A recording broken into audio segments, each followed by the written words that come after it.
To ನಾನು ಸ್ವೈಪ್ಸಲ್ಲಿ ಭಾರತಿ ಶೆಟ್ಟಿ. ಇವತ್ತು ನಾನು ನಮ್ಮ ಊರಲ್ಲಿದ್ದೇನೆ. ನಮ್ಮ ಊರ ಹೆಸರು ಕುರ್ನಾಡ್ ಅಂತೇಳಿ. ಇಲ್ಲಿ ವಿಷು ಜಾತ್ರೆ ಆಗ್ತಾ ಉಂಟು. 5 ದಿವಸ ಜಾತ್ರೆ. ಇವತ್ತು ಲಾಸ್ಟ್ ಜಲಕಕ್ಕೆ ಹೋಗ್ತಾರೆ ದೇವರು. ಇದು ನಂದು ಮನೆ, ನಾನು ಸ್ವಲ್ಪ ಕಟ್ಟಿರೋದು ಊರಲ್ಲಿ, ಅಮ್ಮನ ಇನ್ನು ಅಂತ ಹೇಳಿ ಹೆಸರು. ಹಾಗಾಗಿ ನಾವಿಲ್ಲಿ ಎಲ್ಲರೂ ಅಂದರೆ ನಮ್ಮ ಈ ಊರಿನವರೆಲ್ಲ ಇದು ಕುರ್ನಾಡಿಂದ ಜಲಕದ ಕಟ್ಟೆ ತನಕ ಹೋಗ್ತದೆ ದೇವರದ್ದು ಏನೋ ಸವಾರಿ. ಹಾಗಾಗಿ ಎಲ್ಲರೂ ಇಲ್ಲಿಂದ ಅಲ್ಲಿ ತನಕ ಎಷ್ಟು ಮನೆ ಇದೆಯೋ ಅಷ್ಟು ಮನೆಯವರು ಕೂಡ ಅನ್ನುಕಾಯಿ ಎಲ್ಲ ಇಡ್ತಾರೆ. ಅನ್ನುಕಾಯಿ ಇಟ್ಟು ಪೂಜೆ ಮಾಡಿಸ್ತಾರೆ ದೇವರಿಗೆ. ಯಾಕಂದರೆ ವರ್ಷಕ್ಕೊಂದ್ಸಲ ದೇವರು, ಯಾವಾಗಲೂ ನಾವು ದೇವರ ಹತ್ರ ಹೋಗ್ತೇವೆ, ವರ್ಷಕ್ಕೊಂದ್ಸಲ ದೇವರು ನಮ್ಮ ಹತ್ರ ಬರ್ತಾರೆ. ಹಾಗಾಗಿ ನಾವೆಲ್ಲ ಇಲ್ಲಿ ಅನ್ನುಕಾಯಿ ಇಟ್ಟು ಕಾಯ್ತಾ ಕೂತ್ಕೊಳ್ತೇವೆ. ಈಗ ದೇವರು ಬರ್ತಾರೆ ನೋಡಿ, ಬಂದು ಅನ್ನುಕಾಯಿ ಎಲ್ಲ ಮಾಡ್ತಾರೆ, ಮಾಡ್ತಾ ಹೋಗ್ತಾರೆ.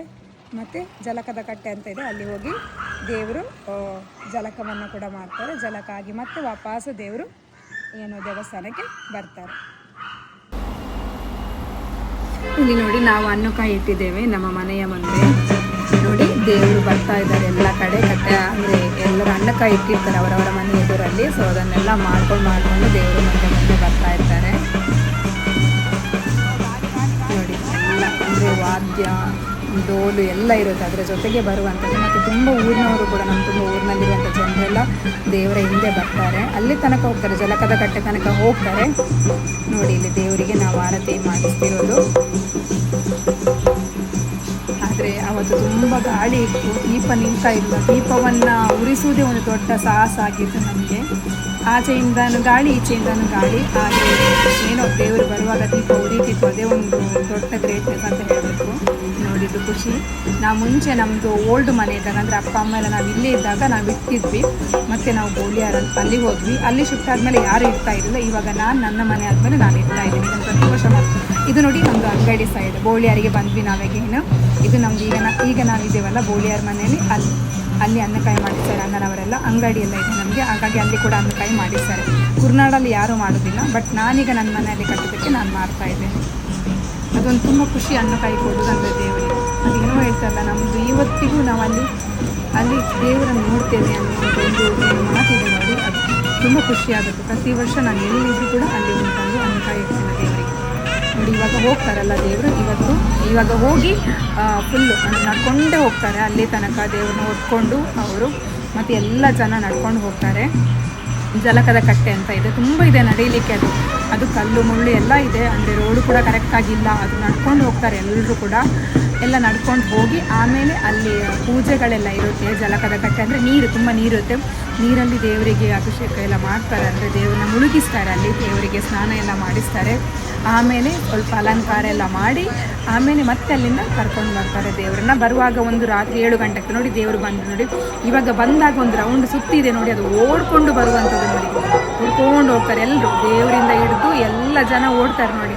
ಇದು ಒಂದು ನೋಡಲಿಕ್ಕೆ ಭಾರಿ ಖುಷಿ. ಇದೊಂದು ರೌಂಡ್ ಅಂತೂ ನೋಡಲೇಬೇಕು. ಈ ರೌಂಡ್ ನೋಡ್ಲಿಕ್ಕಂತಲೇ ಕಾಯ್ತಾ ಇರ್ತೇವೆ ನಾವು.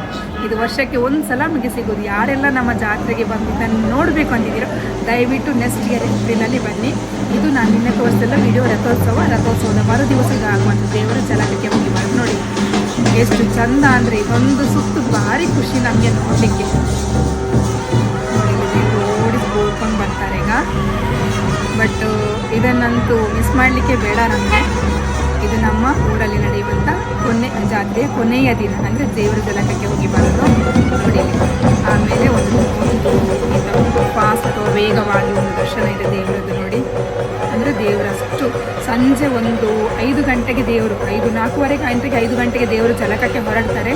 ಆಮೇಲೆ ಜಲಕಕ್ಕೆ ಹೋಗಿ ಮತ್ತೆ ವಾಪಸ್ ದೇವಸ್ಥಾನಕ್ಕೆ ಬರುವುದು ದೇವರು 8 ಗಂಟೆ 9 ಗಂಟೆ 10 ಗಂಟೆ ಹೀಗೆಲ್ಲ ಆಗುತ್ತೆ. ಆಮೇಲೆ ಬಂದು ಈ ಥರ ದರ್ಶನ ಇದೆ. ಆಮೇಲೆ ಮೆಲ್ಲ ಒಂದು ದರ್ಶನ ಕೊಡಿದೆ. ಆಮೇಲೆ ಒಂದು 2 ಸುತ್ತು ಬಲಿ ಇದೆ ಅಲ್ಲಿ. ಆಮೇಲೆ ಏನು ಕೊಡಿ ಅಂತ ಮೊನ್ನೆ ಹೇಳಿದಲ್ಲ, ಫಸ್ಟ್ 5 ದಿವಸ ಜಾತ್ರೆಯ ಮೊದಲನೇ ದಿವಸ ಕೊಡಿ ಅಂತ ಏನು ಕಟ್ತಾರೆ ನೋಡಿ, ಆ ಕೊಡಿ ಮರಕ್ಕೆ ಅದನ್ನು ಮತ್ತೆ ಇಳಿಸ್ತಾರೆ ನೋಡಿ. ಅಲ್ಲಿ ಇಳಿಸ್ತಾ ಇದ್ದಾರೆ ನೋಡಿ. ಅದಕ್ಕಂತ ಚಾಕ್ರಿಯವರಂತ ಒಂದು ಸೆಟ್ಟೆ ಇರುತ್ತೆ, ಅವರು ಅದನ್ನು ಇಳಿಸ್ತಾರೆ. ಮತ್ತು ಅಲ್ಲಿ ತರಕಾರಿ ಎಲ್ಲ ಕಟ್ಟಿದ್ರು ನೋಡಿ. ಆವಾಗ ಅದನ್ನೆಲ್ಲ ಇಳಿಸಿದ ಮೇಲೆ ಅದನ್ನು ಇಳಿಸ್ತಾರೆ. ಮತ್ತು ಅದನ್ನು ಭಟ್ರ ಕೈಯಲ್ಲಿ ಕೊಡ್ತಾರೆ. ಭಟ್ರು ಒಂದು ಸುತ್ತು ಅದನ್ನು ತೆಗೊಂಡೋಗಿ ಪ್ರದಕ್ಷಿಣೆ ಹಾಕಿ ಮತ್ತೆ ದೇವರು ದೇವಸ್ಥಾನದ ಒಳಗೆ ಹೋಗ್ತಾರೆ.